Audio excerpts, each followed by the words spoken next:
കർത്താവിൻ്റെ പരിശുദ്ധമായ നാമം വാഴ്ത്തപ്പെടുമാറാകട്ടെ. അനുഗ്രഹിക്കപ്പെട്ട ഈ നല്ല പ്രഭാതത്തിനായിട്ട് കർത്താവിന് സ്തോത്രം ചെയ്യുന്നു. ഈ പ്രഭാത സന്ദേശം കേൾക്കുന്ന എല്ലാ പ്രിയപ്പെട്ടവർക്കും വീണ്ടും വരുന്നവനായ ക്രിസ്തുയേശുവിൻ്റെ നാമത്തിൽ എൻ്റെ പ്രഭാത വന്ദനങ്ങളെ നിമിഷം അർപ്പിക്കുകയാണ്.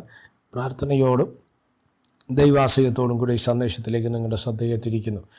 ഇയ്യോബിൻ്റെ പുസ്തകം 37-ാം അധ്യായം അതിൻ്റെ 23-ാമത്തെ വാക്യം. സർവശക്തനെയോ നാം കണ്ടെത്തുകയില്ല.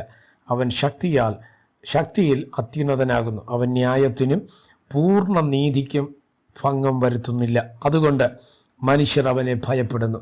ജ്ഞാനികളെന്ന് ഭാവിക്കുന്നവരെ അവൻ കടാക്ഷിക്കുന്നില്ല. ഈ വാക്യങ്ങൾക്കാണ് ദൈവത്തിന് സ്തോത്രം ചെയ്യുകയാണ്. അനുഗ്രഹിക്കപ്പെട്ട ഒരു ചിന്ത നിങ്ങളുമായി പങ്കുവയ്ക്കുവാൻ കർത്താവിൽ ശരണപ്പെടുന്നു. നമ്മുടെ ദൈവത്തെ നമുക്കാർക്കും കണ്ടെത്തുവാൻ കഴിയുകയില്ല. നമുക്കറിയാം, മോശെ ഒരിക്കൽ ദൈവത്തോട് പറഞ്ഞൊരു പ്രാർത്ഥനാ വാചകമാണ്, എനിക്ക് അവിടുത്തെ മുഖമൊന്ന് കാണണം. മോശയോട് ദൈവം പറഞ്ഞ വാചകം ഇതാണ്, അങ്ങനെ എന്നെ നിനക്ക് കാണുവാൻ കഴിയത്തില്ല, അങ്ങനെ കണ്ടാൽ നീ മരിച്ചു പോകും. അതുകൊണ്ട് സ്തോത്രം, കാണുക എന്നുള്ളത് അസാധ്യമാണ്. അതുകൊണ്ടാണ് ബൈബിൾ പറയുന്നത് ദൈവം ആത്മാവാകുന്നു, അല്ലേ? ദൈവത്തെ ഒരിക്കലും ആരും ഒരു നാളും കണ്ടിട്ടില്ല. അതാണ് ഇവിടെ തന്നെ പറയുന്നത്, സർവശക്തനെയോ നാം കണ്ടെത്തുകയില്ല. അവൻ ശക്തിയിൽ അത്യുന്നതനാകും. നമ്മുടെ ദൈവത്തിൻ്റെ പ്രത്യേകത എന്തുവാ?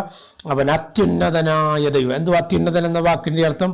അവനെ പോലെ ഉന്നതനായിട്ട് വേറെ ആരും ഇല്ല എന്നുള്ളതാണ്. ഈ ഭൂമിയിൽ കാണുന്നതെല്ലാം അവൻ്റെ താഴെയാണ്, അല്ലേ?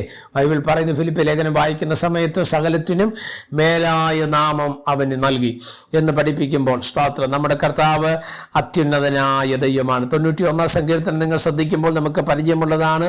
അത്യുന്നതനായ ദൈവത്തിൻ്റെ മറവിൽ വസിക്കുകയും സർവശക്തൻ്റെ നിഴലിൻ കീഴിൽ പാർക്കുകയും ചെയ്യുന്നവൻ എന്ന് പറയുന്ന ഭാഗം നിങ്ങൾ ശ്രദ്ധിക്കണം. പ്രൈസ്. അവിടെ എല്ലാം അത്യുന്നതൻ എന്ന ഭാഗത്തെ നമുക്ക് കാണാൻ കഴിയും. പിന്നെ അടുത്ത ദൈവത്തിൻ്റെ പ്രത്യേകത എന്തുവാ?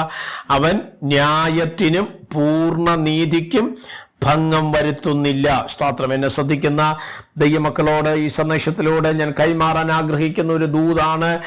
സ്തോത്രം, നമ്മുടെ ന്യായങ്ങൾ അർത്ഥമില്ലാതെ പോകുമ്പോൾ, മാനുഷികമായ നീതികളും ന്യായങ്ങളും പലപ്പോഴും നിഷ്ഫലമായി പോകുമ്പോൾ, ദൈവത്തിൻ്റെ നീതിയും ന്യായവും അത് നിശ്ചയമായി നിറവേറി വരിക തന്നെ ചെയ്യും. മനുഷ്യനീതി എന്ന് പറയുന്നത് പലപ്പോഴും നിഷ്ഫലമാണ്.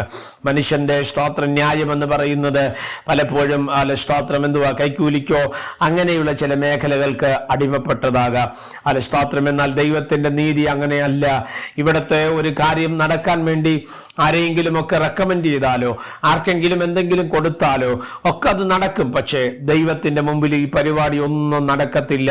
ദൈവത്തിന്റെ നീതി വെളിപ്പെടുന്നത് നമ്മൾ ദൈവത്തോട് കാണിക്കുന്ന ബഹുമാനവും ആരാധനയെയും ബേസ് ചെയ്തിട്ടാണ്. അതുകൊണ്ട് ആ ദൈവത്തെ ബഹുമാനിക്കാനും ആരാധിക്കാനും നിങ്ങൾ ഒരുക്കപ്പെട്ടാൽ നിങ്ങളുടെ ജീവിതത്തിനകത്ത് ന്യായവും നീതിക്കും പൂർണ്ണമായി നടത്തി തരുവാൻ ദൈവം ശക്തനാണ്. ആ ദൈവത്തിൽ നമുക്ക് ആശ്രയിക്കാം, പ്രാർത്ഥിക്കാം. പരിശുദ്ധനായ ദൈവമേ, സ്വർഗീയ പിതാവേ, ഈ സന്ദേശത്തിനാണ് സ്തോത്രം. ദൈവം നീതിയും ന്യായവും ഞങ്ങളുടെ ജീവിതത്തിനകത്ത് പൂർണ്ണമായി അത് വെളിപ്പെടേണ്ടതിനായി പ്രാർത്ഥിക്കുന്നു. സ്വർഗം അങ്ങനെ ചെയ്താട്ട് മഹത്വം അങ്ങേക്ക് യേശു കർത്താവിൻ്റെ നാമത്തിൽ തന്നെ. ആമേൻ. എല്ലാവരെയും ദൈവം അനുഗ്രഹിക്കട്ടെ. God bless you.